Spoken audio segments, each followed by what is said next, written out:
Praise the lord. ఈరోజు దేవుని వాగ్దానము, జయించువాడు రెండవ మరణము వలన ఏ హానియు చెందడు. ప్రకటన గ్రంథము 2వ అధ్యాయము 11వ వచనము. ప్రజలారా, దేవుని యొక్క వాక్కు స్మరణ సంఘము వారికి విధంగా చెప్పబడినది. మీరు శోధింపబడితిరి, నీకు కలిగిన దూషణ నేనెరుగుదును. నీవు పొందబోవ శ్రమలకు భయపడకుము. అపవాది వలన మీకు 10 దినములు శ్రమ కలుగును. మరణము వరకు నమ్మకముగా ఉండుము, నేను నీకు జీవకిరీటమునిచ్చెదను. జయించువాడు రెండవ మరణము వలన ఏ హానియు పొందడు అని. ప్రజలారా, దేవుడు ఈ సంఘపు వారితో, నీ శ్రమలను, నీ దరిద్రతను నేనెరుగుదును, అయినను నీవు ధనవంతుడివే అని చెప్పుచున్నాడు. ప్రజలారా, ఈ లోకంలో మనము శ్రమలు పొందవచ్చునేమో, దరిద్రతలో ఉండవచ్చునేమో, మనము నిందల పాలు అవ్వచ్చునేమో, ప్రజలు మనల్ని దూషింపవచ్చును. అయితే మనము వారనుకున్నట్టు దరిద్రులము, తృణీకరింపబడిన వారము, ఒంటరి వారము, ఏమీ లేని వారము కాము గాని దేవుని దృష్టిలో మనము ఎల్లప్పుడూ గొప్పవారమే. ఆయన దృష్టిలో మనము ధనవంతులమే. ఈ లోకపు వారి చేత హెచ్చింపబడే వారము కాము గాని దేవుని చేత మనము హెచ్చింపబడదుము. ఐశ్వర్యవంతుడు, జ్ఞానవంతుడు, నీతిమంతుడు, న్యాయవంతుడైన మన తండ్రి మనకుండగా, తన ధారాళమైన ప్రేమతో ప్రేమించే ప్రభువు మనకుండగా, మనము ఒంటరి వారము కాము, ఏమీ లేని వారము కాము. ప్రజలారా, అనేక శోధనలు మనకు సంభవించును. ఎందుకనగా ఇది శ్రమల లోకము. సాతాను ఈ లోకమునకు అధికారిగా ఉన్న లోకము. ప్రభువు సెలవిచ్చుచున్నాడు కదా, నీవు పొందబోవు శ్రమలకు భయపడకుము అని. కాబట్టి మనము ధైర్యంగా ఉందాం. మన విశ్వాసమును చెడగొట్టాలని, మనకున్న ధైర్యమును చెరిపి మనల్ని ఒంటరిగా చేయాలని, మన శక్తిని సామర్థ్యమును పడగొట్టాలని, మన యొక్క భక్తి జీవితాన్ని పాడు చేయాలని ఈ అంత్యదినములలో సాతాను ఎన్నో యుక్తులు, కుయుక్తులు, తంత్రములు చేయుచున్నాడు.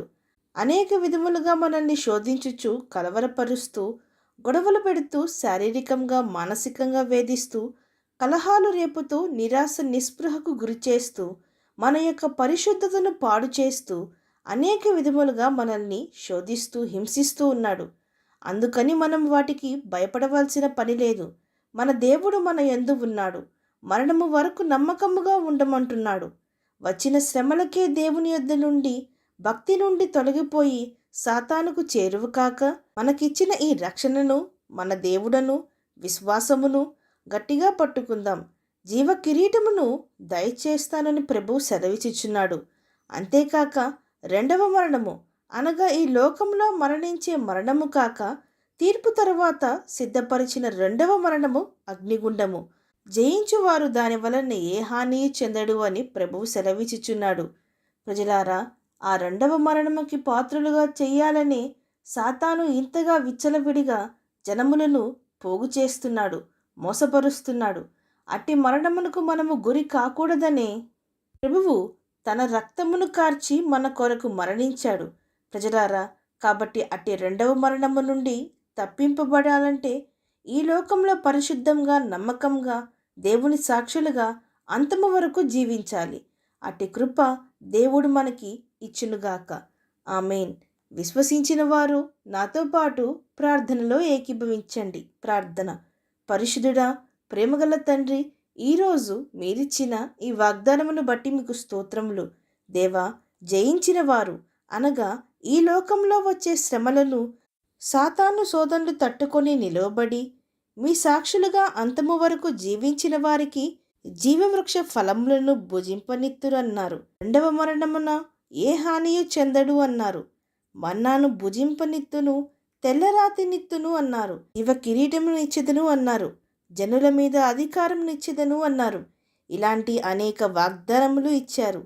దేవా, అట్టి వాటిని పొందుకొనుటకు మా ప్రయాస ఉండాలి తప్ప అల్పమైన ఈ లోకము కొరకు కాదు.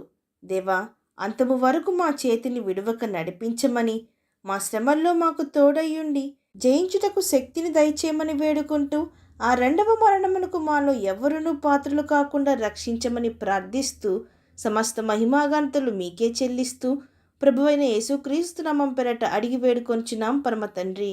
ఆమేన్.